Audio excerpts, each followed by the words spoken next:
मराठमोळी अभिनेत्री तेजस्विनी पंडित ही सोशल मीडियावर नेहमी ॲक्टिव्ह असते. नुकतंच तिने काही फोटो शेअर करत एक पोस्ट शेअर केली. या पोस्टमध्ये ती म्हणते, ममता परिवारासोबत माझं नातं 15 वर्षापेक्षा जास्त असावं. HIV ग्रस्त अनाथ मुलांसाठी अथक परिश्रम घेत अडचणीवर मात करत शिल्पा आणि अमर हे जोडप्याने अनेक वर्ष कार्यरत आहे. मी जेव्हा या संस्थेसोबत जोडले गेले तेव्हा अगदी पत्र्याच्या छत असलेलं घर होतं. पोर अगदी 6 महिन्यांपासून ते 12-13 वर्षाची असलेली मी पाहिली आहेत.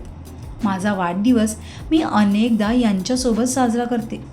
माझ्या चित्रपटाच्या प्रीमियरला किंवा थिएटर बुक करून आम्ही सगळे सिनेमा एकत्र पाहतो.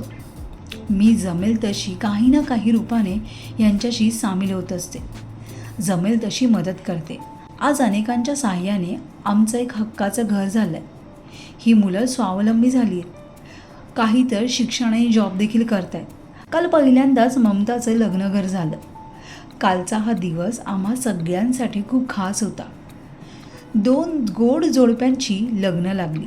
सगळी मुलं इथलीच आहेत. आसपासच नाती जुळली.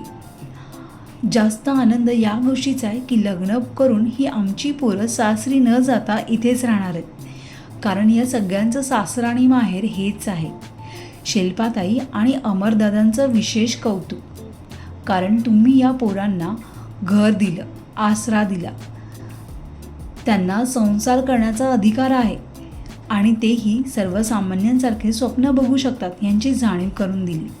पंख दिलेत. जगण्यातला हा आनंद नाव, पैसा, प्रसिद्धी, लॉली यांच्या पलीकडचा अनुभव आहे.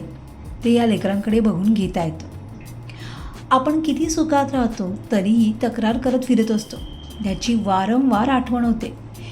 यांच्या चेहऱ्यावरचं दुःख लवलेशही नसतो. काल लग्नामध्ये माझ्यासोबत जगन्नाथ निरगुणे आमचे जग्गूदादा पण होते. आम्ही मनसोक्त आनंद लुटला. भरपूर नाचलो. खूप वेळ सगळ्यांसोबत घालवला. घरी परत जाताना एकच डायलॉग डोक्यात घुमत होता. तो म्हणजे बाबू मोशा आहे, जिंदगी बडी नहीं लंबी होनी चाहिए. खरंच तेजस्विनीने हा खूप गोड अनुभव शेअर केला आहे. तुम्ही देखील असा काही अनुभव घेतला आहेत का? घेतला असेल तर कमेंट बॉक्समध्ये नक्की कळवा. आणि तुम्हाला हा आमचा व्हिडिओ कसा वाटला हे देखील कळवा.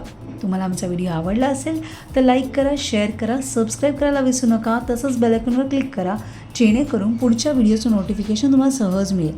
मराठी आणि हिंदी सिनेसृष्टीतील बातम्या, अपडेट आणि गॉसिपसाठी फॉलो करा हंच मीडिया.